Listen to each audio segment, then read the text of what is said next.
कि हर खूबसूरत और हर एनओसी लीगल हाउसिंग सोसाइटी का कोई ना कोई एक ब्लॉक, कोई ना कोई एक ऐसा सेक्टर जो स्कैम का शिकार है या जहां पे लोगों के साथ स्कैम हुआ है। कि जो प्रोजेक्ट बैरियर टाउन ने फेजेड एक्सटेंशन का उस टाइम 6,46,000 रुपए का 5 मरले का प्लॉट बेचा था, वो आज भी इस मार्केट के अंदर आपको 10 लाख रुपए में फाइन मिल जाती है। मतलब आपकी जो करेंसी है वो बिल्कुल डी वैल्यू होगी, वो आपकी करेंसी तबाह होगी, मतलब आप समझेंगे आपकी वैल्यू जीरो होगी।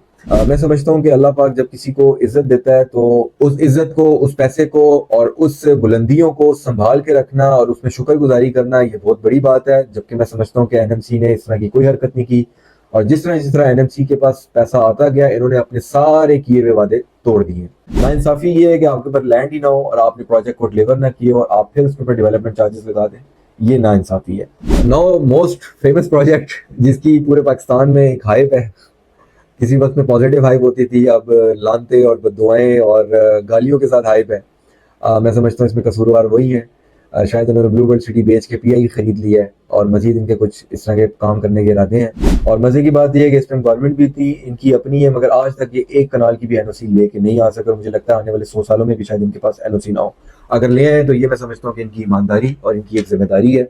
आप पहले इन चीजों को छोड़ें, सबसे पहले आप वहां पे आपने टूरिस्ट सिटी बनानी है तो लोगों को इनकी चीजें डिलीवर करें। ये गरीब आवाम का पैसा है जो अपनी हार्ड एंड मनी से ये लोग कमा के आपको पे करते हैं। इनके लिए 9-10 हजार रुपए की इंस्टॉलमेंट बहुत ज्यादा मायने रखती है।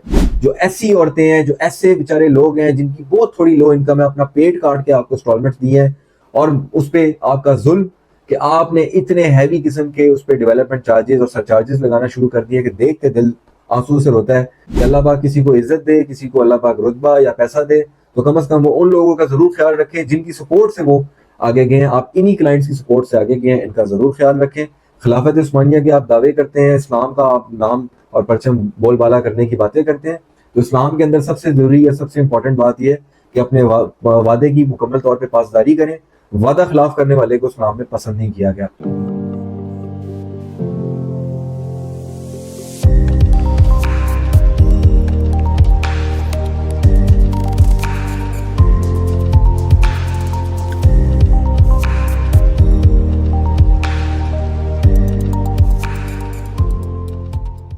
अस्सलाम वालेकुम, मेरा नाम फारिस जावेद है और मैं इस्लामाबाद, रावलपिंडी और पूरे पाकिस्तान की प्रॉपर्टीज़ की आपको अल्हम्दुलिल्लाह कोशिश करता हूँ पूरी ईमानदारी के साथ अपडेट देता रहूँ यूट्यूब, इंस्टाग्राम, फेसबुक और टिकटॉक पे। अल्हम्दुलिल्लाह हमने जो लोगों को आज तक मशवरे दिए हैं और जो हमने एडवाइस की है तो उनमें से मैक्सिमम लोग, अल्लाह का शुक्र है, उन चीज़ों में अल्लाह पाक ने हमें सुरखरू किया है और साथ साथ उन लोगों को उन चीज़ों के अंदर बेनिफिट भी हुआ है। आज की वीडियो मैं इस टॉपिक के ऊपर बनाना चाह रहा हूँ कि हर खूबसूरत और हर एनओसी लीगल हाउसिंग सोसाइटी का कोई ना कोई एक ब्लॉक, कोई ना कोई एक ऐसा सेक्टर जो स्कैम का शिकार है या जहां पे लोगों के साथ स्कैम हुआ है। आज मैं आपको उसकी लिस्ट दूंगा और आपको मैं मशवरा दूंगा कि उन हाउसिंग सोसाइटीज में आपने उनके इन सेक्टर्स के अंदर कभी भी आपने इन्वेस्ट नहीं करना। तो लिस्ट की तरफ चलते हैं। सबसे पहला नाम मैं लेना चाहूँगा capital smart city. Capital smart city Habib Rafiq साहब का एक प्रोजेक्ट है जो कि 2016 और 17 में इसका आगाज़ किया गया था। हबीब रफ़ीक साहब किसी तारुफ के मुताज नहीं है। इस्लामाबाद के अंदर बहुत बड़ी डेवलपमेंट की है, मुल्तान के अंदर की है, वैसे पूरे पाकिस्तान के अंदर बहुत सारी डेवलपमेंट करते रहे हैं मुख्तलिफ किस्म की। कैपिटल स्मार्ट सिटी के मुख्तलिफ ब्लॉक्स हैं जिसमें हमारे पास ओवरसीज ब्लॉक है, जनरल ब्लॉक है, एग्जेक्टिव ब्लॉक है और ओवरसीज प्राइम है, ओवरसीज वेस्ट है, मुख्तलिफ ब्लॉक है। मैंने ऑब्जर्व किया है पिछले कई सालों में, अल्हम्दुलिल्लाह पिछले 4 साल से कैपिटल स्मार्ट सिटी के साथ हम बिजनेस कर रहे हैं। कैपिटल स्मार्ट सिटी में जर्नल ब्लॉक और एग्जेक्टिव ब्लॉक वाले मुतासरीन या उन लोगों के साथ काफ़ी ज़्यादा ज्यादती की गई है। खास करके जनरल ब्लॉक जो 2016, 17, 18 में सेल किया गया, आज तक 6-7 साल हो गए हैं उन लोगों को किसी किस्म का प्लॉट डिलीवर नहीं किया। और जनरल ब्लॉक के कैपिटल स्मार्ट सिटी के वो अट्रैक्टिव रेट्स थे उस टाइम के लिहाज से कि वो सबसे पहले उनके प्री लॉन्च रेट थे और उसमें लोगों ने इन पर ट्रस्ट करके जो चीज़ें ली उनमें से मैक्सिमम लोगों को आज तक चीज़ें डिलीवर नहीं हुई। दूसरे नंबर पे फिर इनका आ जाता है एग्जेक्टिव ब्लॉक। एग्जेक्टिव ब्लॉक में क्योंकि इसके फिर सब सेक्टर्स हैं, जिस तरह executive A, B, C, D, E, F, G, इसमें से हमने ऑब्जर्व किया सिर्फ एग्जेक्टिव ब्लॉक के 2 से 3 सेक्टर्स को, सब सेक्टर्स को डिलीवर किया गया। बाकी 70% एग्जेक्टिव ब्लॉक पिछले 5 से 6 सालों से आज तक ना एली का और ऐसी हरकत का शिकार है कि वहां पे किसी किस्म की कोई हमें डेवलपमेंट नजर नहीं आती, बल्कि जराए से ये बात पता लगी है कि अक्सर एग्जेक्टिव ब्लॉक की सोसाइटी ने लैंड आज तक बाई नहीं की। बहुत बड़ी ज्यादती है। जिन लोगों ने आप पे ट्रस्ट किया, एग्जेक्टिव ब्लॉक वालों के साथ आप इतना जुल्म क्यों कर रहे हैं? आपको उनका भी ख्याल करना चाहिए। No doubt capital smart city हमेशा से ओवरसीज लोगों को बहुत ज्यादा प्रायोरिटी देता है, डिलीवरी भी सबसे ज्यादा ओवरसीज की है, और कैपिटल स्मार्ट सिटी के अंदर सबसे ज्यादा बेस्ट सेलिंग और बेस्ट परचेजिंग ओवरसीज ब्लॉक की है। मगर जिन लोगों ने आप पे ट्रस्ट किया, सिर्फ उस एक ब्लॉक के एग्जेक्टिव के नाम से आप उस सोसाइटी के मुतासरीन के साथ ज्यादती कर रहे हैं। मगर अभी कैपिटल स्मार्ट सिटी ने कुछ टाइम पहले अनाउंस किया कि हम उन सब मुतासरीन को एग्जेक्टिव वेस्ट, ओवरसीज वेस्ट, जो कि मोटरवे की तरफ राइट साइड पे एक नया एरिया वहां पे मूव कर रहे हैं। ठीक है, आप मूव कर रहे हैं, अच्छी बात है, मगर ये भी ज्यादती है क्योंकि एग्जेक्टिव वेस्ट या ओवरसीज वेस्ट ये तमाम सेक्टर्स जो हैं इनको डेवलप होने में 3 से 4 साल का टाइम लगेगा। मतलब जिस बंदे ने 2018 या 19 में आपसे एग्जेक्टिव ब्लॉक की फाइल ली है, 6-7 साल वो हो गए और मजीद 4 साल, मतलब आप एग्जेक्टिव ब्लॉक वालों को 10 से 11 साल के अंदर उनकी प्रोडक्ट डिलीवर करेंगे, और उनके साथ फिर ऊपर से ज्यादती ही होगी कि डिलीवरी टाइम पे फिर आप उनको कहेंगे कि इसके डेवलपमेंट चार्जेस दें। इस वजह से मैं कैपिटल स्मार्ट सिटी में एग्जेक्टिव ब्लॉक को कभी भी प्रेफर नहीं करता। आपने जब भी कैपिटल स्मार्ट सिटी के अंदर लेना हो, आप ओवरसीज ब्लॉक के अंदर लें। जनरल ब्लॉक और एग्जेक्टिव ब्लॉक से आप अवॉइड करें। वैसे जनरल ब्लॉक की बहुत सारी फाइल्स को कन्वर्ट कर दिया गया है एग्जेक्टिव ब्लॉक में, बट फिर भी कुछ फाइल स्टिल मार्केट में अवेलेबल है, जिसका सोसाइटी को सोल्यूशन निकालना चाहिए अपनी रेपुटेशन बचाने के लिए। दूसरा बड़ा प्रोजेक्ट आ जाता है जी बैरिया टाउन, बल्कि ये पाकिस्तान का सबसे बड़ा हाउसिंग प्रोजेक्ट है। और इस प्रोजेक्ट की अच्छी बात यह है कि इसके जो बानी है वो फादर ऑफ रियल एस्टेट हैं पाकिस्तान के, बल्कि पूरे एशिया के। एक जो लिविंग का, हाउसिंग का जो कॉन्सेप्ट उन्होंने कम प्राइसेस में पाकिस्तान के अंदर लोगों को दिया, वो एक ऐसा अट्रैक्टिव प्लान था कि जिसको आज हर हाउसिंग सोसाइटी उनको फॉलो करती है। इसी वजह से मलिक रियाज साहब को फादर ऑफ रियल एस्टेट कहते हैं। मलिक रियाज साहब ने Bahria phase 1 to 8, Bahria enclave, Bahria Lahore, Bahria orchard जो मुल्तान रोड के ऊपर है, उस बैरिया को, बैरिया कराची को बहुत अच्छे तरीके से मैक्सिमम हद तक डिलीवर किया और बहुत खूबसूरत बनाया, जिसका आज तक पाकिस्तान के अंदर ना कंपैरिजन है ना कोई सानी है। और वहां से अल्हम्दुलिल्लाह बेतहाशा लोगों को नया रोजगार भी मिला। मगर मलिक रियाज साहब का जो प्रोजेक्ट है बैरिया टाउन फेज 8, वहां पे एक प्रोजेक्ट है बैरिया टाउन फेज 8 एक्सटेंशन, जो कि शायद पहले बैरिया टाउन फेज 9 था, इसको फेज 9 के तौर पे सेल किया गया। फिर कुछ फाइल्स को, काफी सारी फाइल्स को 2008, 2009, 2010 के अंदर फेज 8 एक्सटेंशन का नाम दे के सेल किया गया। इसमें बैरिया टाउन ने 2008 से 2010 के दरमियान जो प्लॉट सेल किए थे फेज 8 एक्सटेंशन के, 6,46,000 या 6,45,000 रुपए का 2 से 3 साल के इजी इंस्टॉलमेंट प्लान पे इन्होंने प्लॉट सेल किए थे उस टाइम। आज तकरीबन 16 साल हो गए हैं, इस 16 से 17 साल हो गए हैं इस प्रोजेक्ट को। इस प्रोजेक्ट का एक सिंगल प्लॉट भी आज तक सोसाइटी ने डिलीवर नहीं किया, जो कि बहुत बड़ी ज्यादती है। गो कि इनके पास लैंड बहुत ज्यादा है और इन्होंने छोटे से कुछ पैचेस इन्होंने डेवलप भी किए हैं, वहां पे हमें प्लॉट नजर भी आते हैं, मगर किसी भी क्लाइंट को वहां पे अभी तक पोजेशन नहीं दिया।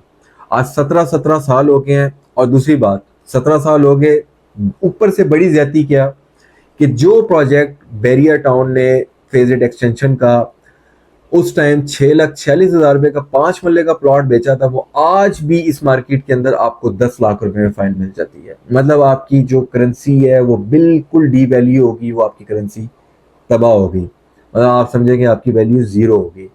मेरे साथ कई दफ़ा ऐसे हुआ है कि मैं फेज 8 की डिफरेंट प्लॉट जब सेल करता हूँ तो मैं एक जगह डेवलप प्लॉट किसी को दे रहा हूँ या किसी अच्छे सेक्टर के अंदर बैरिया टाउन में मैं 5 मरले का प्लॉट 60-70-75 लाख रुपए का बेचता हूँ, तो वो लोग कहते हैं हमें फेज 8 एक्सटेंशन लेके दें। इस वजह से मेरे काफ़ी सारे क्लाइंट्स मुझसे मिस हुए और उन्होंने मुख्तलिफ लोगों से जाके बाय किए प्लॉट फेज 8 एक्सटेंशन के, क्योंकि एक बहुत बड़ा डिफरेंस है कहाँ 5 मरले का प्लॉट 60-70-75 लाख रुपए का और कहाँ 5 मरले की फाइल 10 से 12 लाख रुपए की। तो उसमें लोग, इस वजह से लोग मुझसे मुतनफिर होकर फेज 8 एक्सटेंशन की फाइल्स किसी और रियल्टर से लेते थे। आज उनके मैसेजेस और कॉल्स मुझे मौसूल होते हैं और वो सख्त परेशान है। एक और बड़ी ज्यादती जो बैरिया टाउन अब कर रहा है फेज 8 एक्सटेंशन वालों के साथ, बाकी प्रोजेक्ट्स बैरिया टाउन के बहुत ज़बरदस्त हैं, मैं उनकी खुद तारीफ करता हूँ, मैं उनके ऊपर खुद काम करता हूँ और उन प्रोजेक्ट्स के ऊपर बैरिया टाउन के क्लाइंट्स को, बैरिया टाउन के अलॉटीज को 100 टाइम्स वहाँ पे प्रॉफिट हुआ है। जो प्लॉट बैरिया टाउन ने 5 लाख का बेचा था वो आज 1 करोड़ रुपए का है, जो प्लॉट बैरिया ने 11 लाख का बेचा था आज वो प्लॉट 4.5 करोड़ रुपए का है। मगर फेज 8 एक्सटेंशन खुदा जानता है क्या रीज़न है। हालांकि मलिक रियाज साहब की एक अच्छी बात ये, एक अच्छी कमिटमेंट ये है कि वो अपने प्रोजेक्ट्स को डिलीवर ज़रूर करते हैं, देर सवेर करते हैं, मगर डिलीवर करने के साथ साथ अगर वो डिलीवर ना भी हो तो उनकी फाइल्स के नीचे ही पहिए लग जाते हैं और उनकी फाइल्स बहुत ज़्यादा प्रॉफिट में चली जाती है। इस वजह से आप कभी भी कोशिश करें कि जब तक फेज रेट एक्सटेंशन का एक प्रॉपर सोल्यूशन नहीं मिलता तो आपने वहाँ पे इन्वेस्ट नहीं करना। एक और बड़ी ज़्यादती ये है कि फेज रेट एक्सटेंशन के ऊपर इस टाइम बैरियर टाउन ने डेवलपमेंट चार्जेस लगा दिए हैं, जबकि प्रोजेक्ट को अभी तक डिलीवर नहीं किया। ये भी मैं समझता हूँ नाइंसाफ़ी है। पहले आप इतने पुराने प्रोजेक्ट को डिलीवर करें, फिर लोगों के ऊपर डेवलपमेंट चार्जेस लगाएं। ये चीज़ हमें समझ भी आती है। उसके बाद जी एक बड़ा मशहूर प्रोजेक्ट इस्लामाबाद के लोग बड़े अच्छे से वाकिफ़ हैं, गुलबर्ग ग्रीन, जो कि सेमी गवर्नमेंट का इदारा है। वहाँ पे एक बहुत बड़ी ज़्यादती हुई है, एक बहुत बड़ा आप समझ लें कि इशू क्रिएट हुआ है। उनके कोई 2 ब्लॉक्स हैं जिनके अंदर फाइल्स को सेल किया गया था और उन फाइल्स की हमारे इंफॉर्मेशन के मुताबिक वहाँ पे अभी तक उन्होंने लैंड बाय नहीं की। आज कई साल हो गए हैं उन फाइल्स को, अभी तक उसके मुतासरीन मार्केट में बेयार और मददगार फिर रहे हैं। और तो और उन फाइल्स के ऊपर सोसाइटी ने अब डेवलपमेंट चार्जेस लगा दिए, जबकि डिलीवरी के और लैंड के कोई आसार नजर नहीं आ रहे। मेरे ख्याल में डेवलपमेंट चार्जेस सोसाइटी को तब लगाने चाहिए जब प्रोजेक्ट डिलीवर हो जाए या डिलीवरी के करीब हो, या एटलीस्ट 50% प्रोजेक्ट आपको मौके पे नजर आए, तो फिर उसके ऊपर डेवलपमेंट चार्जेस लगाना भी बनते हैं और ये इंसाफ भी है। नाइंसाफ़ी ये है कि आपके ऊपर लैंड ही ना हो और आपने प्रोजेक्ट को डिलीवर ना किए और आप फिर उसके ऊपर डेवलपमेंट चार्जेस लगा दें, ये नाइंसाफ़ी है। तो गुलबर्ग ग्रीन की ये जो फाइल्स हैं, आप इनसे कोशिश करें कि इनमें जब तक इनका सोसाइटी कोई बेहतर सोल्यूशन नहीं निकालती तब तक इन्वेस्ट ना कीजिएगा। सुनने में आ रहा है कि सोसाइटी वेरी सून इसके ऊपर कोई एक प्रॉपर सोल्यूशन निकालेगी, लैंड लेगी, डेवलपमेंट करेगी, या क्या सोल्यूशन होगा वो आने वाले वक्तों में हमें पता लगेगा। बट तब तक आप कम से कम इस चीज़ से मुताबिक रहें। तीसरा बड़ा प्रोजेक्ट जी डीएचए वैली। डीएचए जिसको ऑन करता है, बेसिकली ये जॉइंट वेंचर था बैरियर टाउन और डीएचए का, और ये प्रोजेक्ट आज का नहीं है, 2001-2003 से ये प्रोजेक्ट लॉन्च हुआ है। 2005 में भी ये प्रोजेक्ट बिका था। यू कैन से ये प्रोजेक्ट 20 से 22 साल पुराना एक प्रोजेक्ट है। फिर 2008-10 में भी बिका है ये प्रोजेक्ट। इस प्रोजेक्ट के अंदर जो डीएचए वैली लॉन्च किया गया था, वैसे तो डीएचए की क्रेडिबिलिटी मार्केट में बहुत अच्छी है, मगर मैं समझता हूँ कि डीएचए वैली ने डीएचए की क्रेडिबिलिटी को काफी ज्यादा डिस्ट्रॉय किया है। जबकि मैं समझता हूँ कि डीएचए वैली के इस हरकत की वजह से डीएचए के बाकी जो सेक्टर्स हैं, जो बाकी डीएचए के फेजेस हैं, उसको काफी ज्यादा मुतासिर किया है। वेल, डीएचए वैली बहुत पुराना प्रोजेक्ट है, आज तक डिलीवर नहीं किया गया। अब इस साल 2023 और 24 में इसके कुछ फेजेस को डिलीवर करना इन्होंने शुरू कर दिया है। मेरे पास जो रिपोर्ट्स हैं उसके मुताबिक 2026 और 27 तक इस प्रोजेक्ट को मुकम्मल तौर पर डिलीवर कर दिया जाएगा। हम अल्लाह से दुआ गो हैं कि देर से ही मगर इस प्रोजेक्ट में लोगों को प्रॉफिट हो, और जिस दिन ये प्रोजेक्ट डिलीवर हो गया, मैं समझता हूँ इसके ऊपर बहुत पॉजिटिव किस्म का हम लोगों को, जिन लोगों के पास की फाइल्स है, उनको प्रॉफिट होगा। बट वेटिंग है, जहां आपने इतना इंतजार किया है, मेरी सजेशन है मजीद कुछ टाइम आप वेट कर लें। अगर आप डीएचए वैली में इन्वेस्ट करना चाह रहे हैं तो मैं इन्वेस्टमेंट में आपको ये कहूँगा सिर्फ उस जगह इन्वेस्ट करें जहाँ पे इन्होंने अपनी कुछ एरियाज को डिलीवर कर दिया, डिलीवरी के करीब है। सिर्फ उन ब्लॉक्स के अंदर इन्वेस्ट कीजिएगा। इनके बहुत सारे ब्लॉक्स हैं, सनफ्लावर है, ब्लू बेल है, डेफोडिल है, और इस तरह के बहुत सारे इनके खूबसूरत नाम के सेक्टर्स हैं। इस चीज़ पे आपने मोहतात रहना है। उसके बाद जी एक और बड़ा project park view city. Park view city आपको पता है कि अलीम खान साहब का इस्लामाबाद का एक बहुत खूबसूरत प्रोजेक्ट है। ये इनकी दूसरी हाउसिंग सोसाइटी है, पहला लाहौर के अंदर है। वहाँ पे भी इन्होंने किसी ज़माने में एक प्रोजेक्ट लॉन्च किया था, जो बाद में इन्होंने सारी लैंड डीएचए को बेच दी थी और उसके कुछ मुतासरीन थे। खैर पुराना वाक़या हो गया, इस वजह से शायद हमारी नज़रों में नहीं आता। उस वजह से भी अलीम खान साहब को बहुत ज़्यादा उस टाइम प्रॉब्लम्स फेस करनी पड़ी थी। प्रॉब्लम इन अ सेंस कि जो मुतासरीन थे उनकी तरफ से बहुत ज़्यादा क्रिटिसाइज़ किया गया था, बहुत ज़्यादा आवाज़ बुलंद की गई थी, मगर क्योंकि वो दौर इतना सोशल मीडिया का नहीं था तो इस वजह से शायद आप लोगों तक ये बात ना पहुँचे। एनी हाउ, कुछ को रिफंड हुआ, कुछ की फाइल्स माइनस में भी की, कुछ को एडजस्टमेंट मिली, एक लंबा डिस्कशन है। उसके बाद अलीम खान साहब ने इस्लामाबाद के अंदर जोन 4 के अंदर बहुत खूबसूरत हाउसिंग सोसाइटी लॉन्च की, जिसका नाम है park view city phase 1 Islamabad. ये प्रॉपर सीडी इस्लामाबाद के अंदर आती है, एनओसी अप्रूव प्रोजेक्ट है। बट अलीम खान साहब ने भी हिल स्टेट और गोल्फ स्टेट के नाम से 2 अपने सेक्टर सेल किए 2022, 2021, 2020, 21-22 के अंदर। इन प्रोजेक्ट्स का इशू ये है कि अलीम खान साहब के पास जो हमारे ज़ियारत राय हैं, अभी तक वहाँ की लैंड मुकम्मल नहीं है। आज 3-3, 4-4 साल हो गए हैं, एक भी प्लॉट को वहाँ पे ऑबलाइज नहीं किया गया, एक भी प्लॉट को वहाँ पे डिलीवर नहीं किया गया। जो लोग वहाँ पे जाके बात करते हैं, वहाँ पे जाके अपना शिकवा करते हैं, उनको एडजस्ट कर दिया जाता है। ओवरसीज़ के अंदर बहरहाल अलीम खान साहब इस कोशिश में लगे हुए हैं कि लैंड को बाय कर लें, मगर जिस टाइम अलीम खान साहब ने वहाँ पे प्लॉट लिया था वहाँ पे ओपन लैंड का रेट बहुत कम था। आज वहाँ पे ओपन लैंड का रेट बहुत ज़्यादा बढ़ चुका है। Reason is Bahria enclave, park view city, park enclave CDA project और डीएचए मार्गला ऑर्चिड जो अभी नया आ रहा है, और उसके अलावा वहाँ पे एक सीडीए का एक नया प्रोजेक्ट भी लॉन्च होने जा रहा है। तो ये 5-6 सेक्टर्स, ये 5-6 सोसाइटीज़ नई लॉन्च हो रही है या वहाँ पे जो काम कर रही है, इस वजह से वहाँ की ओपन लैंड का रेट बहुत ज़्यादा बढ़ चुका है। अगर आप कभी भी वहाँ पे इन्वेस्ट करें तो इन दो सेक्टर्स के अंदर मत कीजिएगा, गोल्फ स्टेट और हिल स्टेट। यहाँ तक कि जो ओवरसीज सेक्टर उन्होंने सेल किया था, ओवरसीज सेक्टर में अगर उन्होंने लेट्स सपोज 1000 प्लॉट सेल किए तो अभी तक उन्होंने सिर्फ 250 प्लॉट्स को पोजेशन दिया है। बाकी प्लॉट्स के पोजेशन अभी राइट नाउ उन्होंने रोक दिए हैं। उसमें भी उन्होंने शर्त रखी है कि जिनको ओवरसीज सेक्टर को हम प्लॉट्स दे रहे हैं उनका एक क्राइटेरिया है, इस टाइम तक अगर उनकी पेमेंट्स क्लियर हुई हुई है तो उन प्लॉट्स को पोजेशन दिया जा रहा है, और उनके साथ कमिटमेंट की जा रही है रिटर्न कि आप 4 महीने के अंदर अपना ग्रे स्ट्रक्चर क्लियर करेंगे। 5 मरले का, 6 महीने के अंदर 8 मरले का, और 7 से 8 महीने के अंदर आपने 10 मरले का ग्रे स्ट्रक्चर कंप्लीट करना है। इस शर्त पे सोसाइटी बेसिकली आपको प्लॉट डिलीवर कर रही है। गो कि ये अच्छी एक्टिविटी है, इस वजह से सोसाइटी जल्दी आबाद होती है, सोसाइटी की प्रॉपर्टी की वैल्यू बढ़ती है। जितने प्लॉट्स के ऊपर घर बनते हैं उतने प्लॉट्स और उतने मकानात की प्राइसेस बढ़ती है। मगर उन लोगों का क्या जो बकाया 700-750 लोग हैं, जितने भी लोग हैं जिन लोगों ने ओवरसीज में आपसे प्लॉट लिए, उन्होंने बाद में लिए, उन्होंने उस पेमेंट प्लान को फॉलो नहीं किया और आपने उनको फिर सरचार्ज भी बेतहाशा लगाए हैं, उनको प्लॉट आप कब देंगे, ये एक बहुत बड़ा सवालिया निशान है। तो आपने ओवरसीज के अंदर फिलहाल इन्वेस्ट नहीं करना। अगर आप इन्वेस्ट करना चाह रहे हैं चीप प्राइस में तो आई सजेस्ट यू आप पार्क व्यू सिटी जे ब्लॉक के अंदर इन्वेस्ट करें, या आप पार्क व्यू सिटी के जो और ब्लॉक्स हैं, A block, B block, H block, C block, इन ब्लॉक, एफ ब्लॉक, इन ब्लॉक्स के अंदर आप इन्वेस्ट करें। वहां पे आपको पोजेशनेबल चीजें मिलेंगी, उनको मैं ज्यादा रिकमेंड करता हूँ। ओवरसीज को हम समझते हैं कि थोड़ा टाइम है, टाइम टेकिंग है, इंशाल्लाह ये प्रॉब्लम सॉर्ट आउट हो जाएगी, मगर गोल्फ स्टेट और हिल स्टेट की हमें कोई पोजीशन वाजे नजर नहीं आ रही, तो इस वजह से उन दो सेक्टर से आप अवॉइड कीजिएगा। इसके बाद जी एक प्रोजेक्ट है एनएमसी न्यू मेट्रो सिटी गुजर खान। मैं समझता हूँ कि अल्लाह पाक जब किसी को इज्जत देता है तो उस इज्जत को, उस पैसे को और उस बुलंदियों को संभाल के रखना और उसमें शुक्रगुजारी करना, ये बहुत बड़ी बात है। जबकि मैं समझता हूँ कि एनएमसी ने इस तरह की कोई हरकत नहीं की, और जिस तरह एनएमसी के पास पैसा आता गया, इन्होंने अपने सारे किए हुए वादे तोड़ दिए। एनएमसी 2022 के अंदर लॉन्च हुआ। मलिक रियाज साहब के नवासी की वजह से इस प्रोजेक्ट की बहुत ज़्यादा हाइप बनी और कई हज़ार प्लॉट इस सोसाइटी के बुक किए गए। इससे पहले इनके 2 प्रोजेक्ट्स डिलीवर्ड हैं। एक खारिया के अंदर बड़ा खूबसूरत प्रोजेक्ट है न्यू मेट्रो सिटी खारिया, एक प्रोजेक्ट इनका ग्वादर के अंदर है। लोगों का ट्रस्ट था और नो डाउट उन सोसाइटीज़ के अंदर इन्होंने बड़ा खूबसूरत काम किया। मगर एनएमसी के बाद जब यहाँ पे फेम मिला, जब यहाँ पे इनको रुतबा मिला, नाम मिला, इज्जत मिली, पैसा मिला, तो एनएमसी अपने वादों से मुकरता गया। एनएमसी में डिलीवरी की हम इंशाल्लाह एक पॉजिटिव उम्मीद लगा सकते हैं, मगर एनएमसी में आपने अपनी इंस्टॉलमेंट्स को बिल्कुल लेट नहीं करना।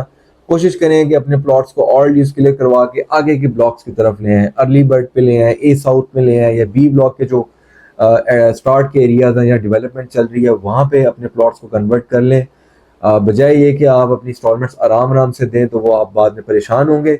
उन जगहों पे अपनी फाइल्स को पेमेंट्स दे के ले आएँ जहाँ पे आप समझते हैं कि डेवलपमेंट अच्छी है, या जहाँ पे आपको नज़र आ रहा है कि यहाँ पे डेवलपमेंट हो जाएगी या लैंड सोसाइटी के पास है, वो चीज़ें आपको जल्दी डिलीवर हो जाएंगी। अदरवाइज अगर आप इसको इस हाल में रखेंगे तो आपको बाद में पछतावे के अलावा कुछ नहीं मिलेगा। दूसरी एक इम्पॉर्टेंट बात कि एनएमसी ने इतनी ज़्यादा ज़्यादतियाँ, इतनी ज़्यादा ब्लैकमेलिंग की है कि जिसकी वजह से लोग इनसे मुतनफ़िर हो गए हैं। मैं समझता हूँ इस चीज़ का अब इनको खुमियाजा भुगतना पड़ रहा है, क्योंकि लाहौर का प्रोजेक्ट इनका फ्लॉप हो चुका हुआ है, मंडी बहाउद्दीन का प्रोजेक्ट इनका फ्लॉप हो चुका हुआ है, और फ्लॉप क्यों ना हो, इनकी हरकत की वजह से। सो आई सजेस्ट यू कि आप एनएमसी में अगर प्लॉट लेने जा रहे हैं आप ज़रूर प्लॉट लें, मगर पोजेशनेबल लें या नियर टू पोजेशन वाला लें, या इन 2-3 सेक्टर्स के अंदर प्लॉट लें और वो लें जिसकी लैंड मौके पे मौजूद हो। ये तमाम चीज़ें वेरीफाई हो जाती हैं। अदरवाइज आप एनएमसी में फाइल्स को बाय मत कीजिएगा, और अगर आपके पास फाइल्स हैं तो कोशिश करें एज सुन एज पॉसिबल उनकी पेमेंट्स क्लियर करके उनको अच्छी लोकेशन पे प्लॉट नंबर लगवा दें। फिर एक प्रोजेक्ट जी फैसल रेजिडेंशिया। फैसल रेजिडेंशिया को ऑन करते हैं चौधरी अब्दुल मजीद साहब, और मैं समझता हूँ कि इस बात को खैर चौधरी अब्दुल मजीद साहब खुद भी ऑन करते हैं कि उनकी तमाम क्रेडिबिलिटी के ऊपर ये एक प्रोजेक्ट धब्बा है। वो धब्बा किस तरह है कि ये बहुत खूबसूरत लोकेशन के ऊपर आज से कई साल पहले इस प्रोजेक्ट को FR के नाम से लॉन्च किया था, फैसल रेजिडेंशिया। जहाँ पे प्लॉट जो चौधरी अब्दुल मजीद साहब ने सेल किए बहुत अट्रैक्टिव प्राइस में थे, और जिस लोकेशन पे ये प्लॉट है, अगर ये प्लॉट उस टाइम अब वक्त पे डिलीवर हो जाते हैं या आज भी डिलीवर हो जाए तो ये आपको 10 टाइम प्रॉफिट दे के जाएंगे। मगर बदकिस्मती से उस लैंड के इश्यूज हो गए, जिसकी नॉलेज हमारे पास ये है कि चौधरी अब्दुल मजीद साहब ने काफ़ी कोशिश की, ना उनको एनओसीज मिली, ना वहाँ पे डेवलपमेंट का उनको काम करने दिया गया, और उनके कुछ ऐसे मसाइल बन गए जिस वजह से वो प्रोजेक्ट को डिलीवर ना कर सके, बना ना सके। मगर चौधरी अब्दुल मजीद साहब ने एक अच्छा काम ये किया कि जो एफआर की फाइल्स थी उनको प्रॉफिट में बाय किया, प्रॉफिट में उनको मर्ज किया, मतलब उन मुतासरीन को उन्होंने माइनस में नहीं जाने दिया, उनको प्रॉफिट में ही एग्जिट दिया। मगर इस बात को चौधरी अब्दुल मजीद साहब कई दफ़ा अपने मुंह से कह चुके हैं। मेरी जो प्रोग्रेस है, मेरी जो मार्केट के अंदर रेपुटेशन है, इसके ऊपर एफआर एक दबा बन गया और इस चीज़ का उनको रिग्रेट भी है। मेरे ख्याल में जहाँ तक मेरे पास इंफॉर्मेशन है, चौधरी अब्दुल मजीद साहब ने इसमें जानबूझ के कोई इस प्रोजेक्ट को डिले नहीं किया। अभी की हमारे पास ये न्यूज़ है कि एफआर को 2025 या 26 के अंदर दोबारा से लॉन्च किया जाएगा। जो तो इसके फाइल्स होल्डर हैं, जिन लोगों ने इतने सालों से होल्ड किए हैं, उनको मैं सजेस्ट करूंगा कि वो फाइल्स होल्ड कर लें, थोड़ा सा और रिस्क ले लें। अल्लाह करे कि उनकी फाइल्स मर्ज हो जाए, उनको प्लॉट डेवलप करके दे दिए जाएं जहाँ पे उनको प्रॉफिट मिले। अदरवाइज जो नए यूजर्स हैं, नए बायर्स हैं, उनको रिकमेंड नहीं करूंगा कि आप फिलहाल तब तक एफआर के अंदर कोई चीज़ बाय करें जब तक यहाँ की हमें मुकम्मल तौर पे रिपोर्ट, जब तक हमें यहाँ की डेवलपमेंट मुकम्मल तौर पे और एनओसीज मुकम्मल तौर पे ना दिखें, तब तक आप यहाँ पे किसी किस्म की कोई इन्वेस्टमेंट मत करें। इससे हट के फैसल टाउन के जितने प्रोजेक्ट्स हैं उनकी हम तारीफ करते हैं, हमारे अपने क्लाइंट, हमारे दोस्त यार, इवन कि मैं खुद इनके प्रॉफिट का मुतासिर हूँ, मतलब मैं इनसे खुद प्रॉफिट अच्छे अर्न कर चुका हूँ। और हमने जब भी यहाँ पे जो भी प्रॉपर्टी सेल की, उसकी सबसे अच्छी बात यह है कि डेवलपमेंट चार्जेस होते हैं। Faisal hills, Faisal town, E11 Islamabad, उसके अलावा B17 FMC, tele garden, F17, उसके अलावा फैसल टाउन फेज़ 1, ये तमाम इनके वो प्रोजेक्ट्स हैं जिनको इन्होंने टाइम पे डिलीवर किया और यहाँ पे लोगों को 10 टाइम प्रॉफिट हुआ। 1 लाख वाली चीज़ आज 1 करोड़ रुपए में है। E11 में जो 2 करोड़ 80 लाख रुपए का कनाल का प्लॉट था, आज वो 8 से 9 करोड़ रुपए का है। आपके सामने 1000% प्रॉफिट है। सो एफआर के अलावा आप फैसल टाउन के किसी भी प्रोजेक्ट में आंखें बंद करके इन्वेस्ट करें, मेरी रिकमेंडेशन है। हम खुद के ऑथराइज सेल्स पार्टनर्स हैं, हम यहाँ पे खुद अपने प्रोजेक्ट्स कर रहे हैं। अगर आपको किसी किस्म की कोई इन्फॉर्मेशन या बुकिंग चाहिए, आप हमसे रब्ता कर सकते हैं। 18 बहुत खूबसूरत और बहुत ज़बरदस्त लोकेशन का प्रोजेक्ट, जिसका मैं खुद बहुत बड़ा फ़ैन हूँ। ये औरा डेवलपर का और पाकिस्तान का एक ग्रुप है, जिनकी आपस में जॉइंट वेंचर था, और 5000 कनाल की लैंड के ऊपर ये प्रोजेक्ट वक्तन वक्तन डिफरेंट फेजेस में लॉन्च किया गया। यहाँ पे डिफरेंट क्लस्टर्स हैं, डिफरेंट हमारे पास हाई राइजेस बिल्डिंग है, बहुत स्मार्ट, बहुत खूबसूरत, वेल डेवलप हाउसिंग सोसाइटी है।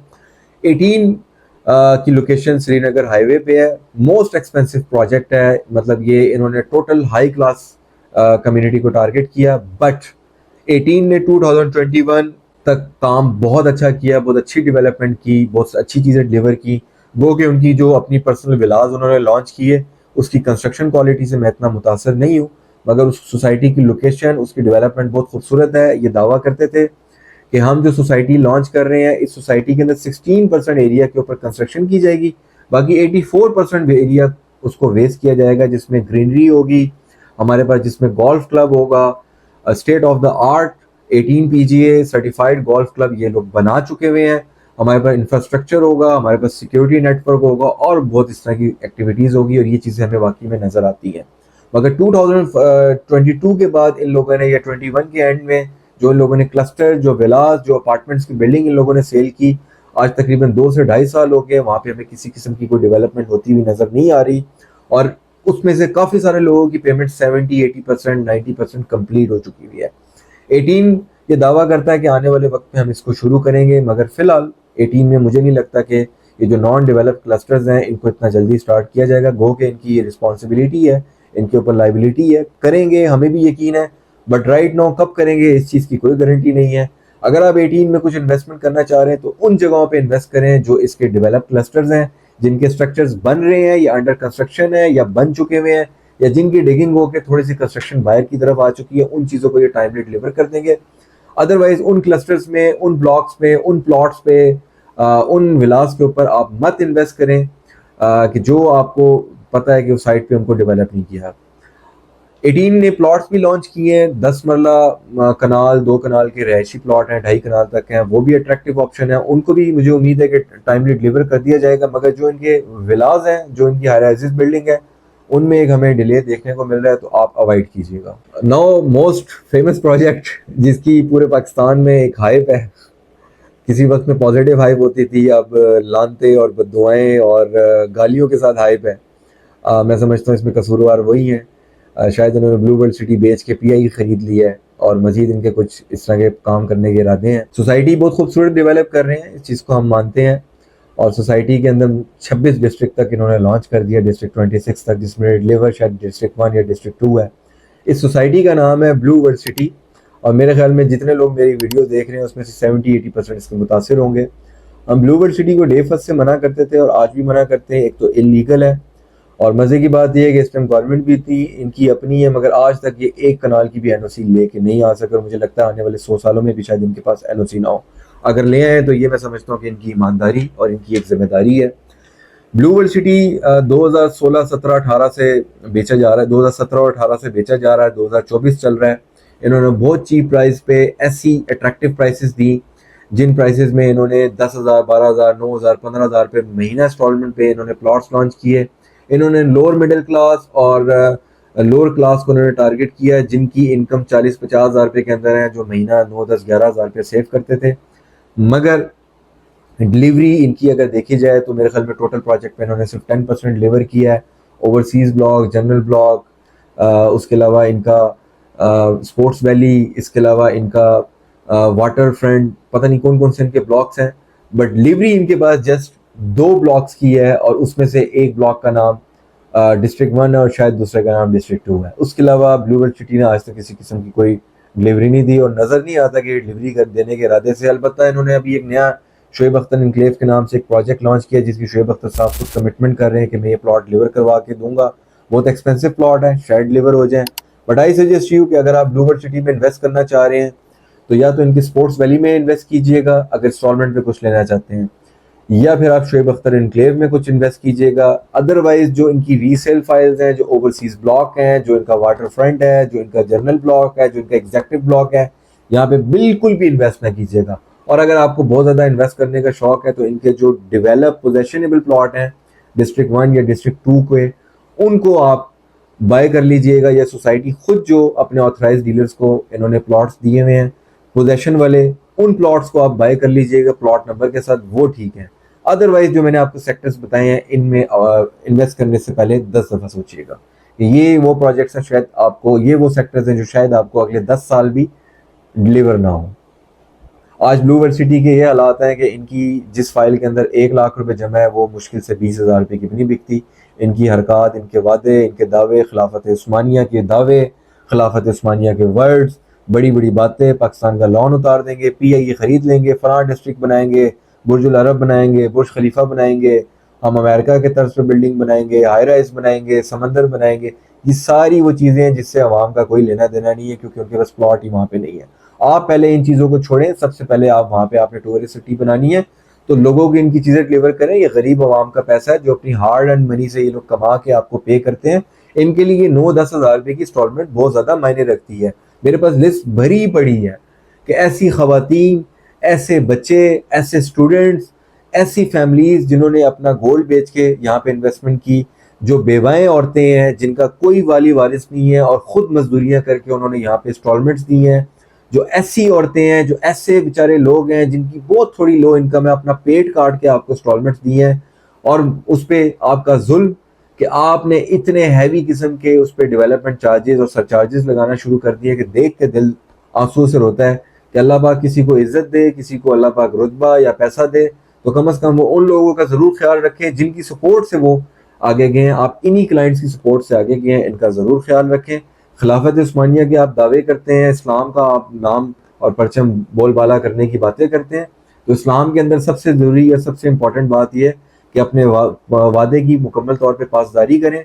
वादा खिलाफ करने वाले को इस्लाम में पसंद नहीं किया गया। ये तमाम वो प्रोजेक्ट्स हैं, ये तमाम वो सेक्टर्स हैं, ये वो सोसाइटीज़ के डेवलप और अच्छी हाउसिंग सोसाइटीज़ के वो मुतासरीन की कहानियाँ हैं जो मैं फेस कर चुका हूँ, जो मैं मुख्तलिफ क्लाइंट्स को फेस करता हूँ तो वो अपनी अपनी स्टोरीज बताते हैं। यहाँ पे आप मत इन्वेस्ट कीजिएगा।